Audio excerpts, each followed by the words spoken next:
आज फिर परमेश्वर ने मुझे आपके सामने बाइबल पढ़ने के लिए फिर से मौका दिया। इस खुशी के अवसर पर मैं प्रभु यीशु मसीह को धन्यवाद देना चाहूंगी। आज हम उत्पत्ति अध्याय 2 से पढ़ना चालू करेंगे और परमेश्वर ने जो दुनिया हमारे लिए बनाई है, उसमें मानव जाति कैसे बनाए उसके बारे में जानेंगे। यो आकाश और पृथ्वी और उनकी सारी सेना का बनाना समाप्त हो गया, और परमेश्वर ने अपना काम जिसे वह करता था 7वें दिन समाप्त किया, और उसने अपने किए हुए सारे काम से 7वें दिन विश्राम किया।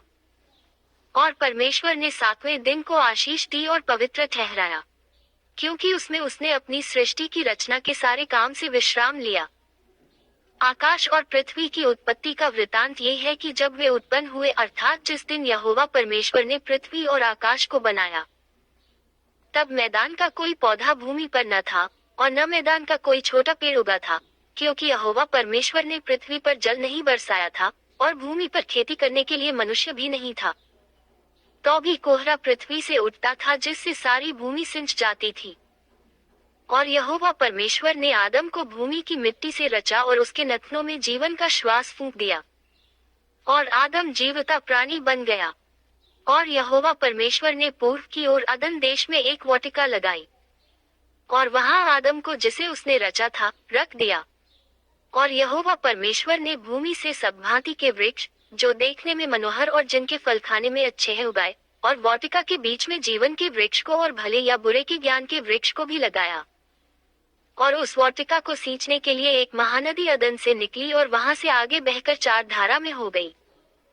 पहली धारा का नाम पीशोन है। ये वही है जो हवीला नाम के सारे देश को, जहाँ सोना मिलता है, घेरे हुए है।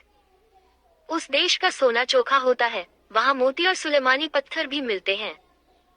और दूसरी नदी का नाम गीहोन है। ये वही है जो कूश के सारे देश को घेरे हुए है।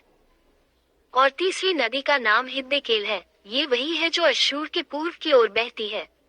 और चौथी नदी का नाम फरात है। तब यहोवा परमेश्वर ने आदम को लेकर अदन की वाटिका में रख दिया, कि वह उसमें काम करे और उसकी रक्षा करे।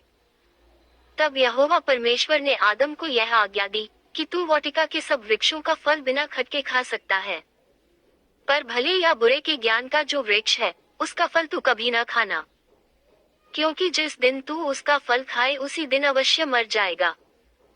फिर यहोवा परमेश्वर ने कहा, आदम का अकेला रहना अच्छा नहीं, मैं उसके लिए एक ऐसा सहायक बनाऊंगा जो उससे मेल खाए। और यहोवा परमेश्वर भूमि में से सब जाति के बनेले पशुओं और आकाश के सब भांति के पक्षियों को रचकर आदम के पास ले आया, कि देखे कि वह उनका क्या क्या नाम रखता है। और जिस जिस जीवित प्राणी का जो जो नाम आदम ने रखा, वही उसका नाम हो गया। सो आदम ने सब जाति के घरेलू पशुओं और आकाश के पक्षियों और सब जाति के बनेले पशुओं के नाम रखे। परंतु आदम के लिए कोई ऐसा सहायक न मिला जो उससे मेल खा सके।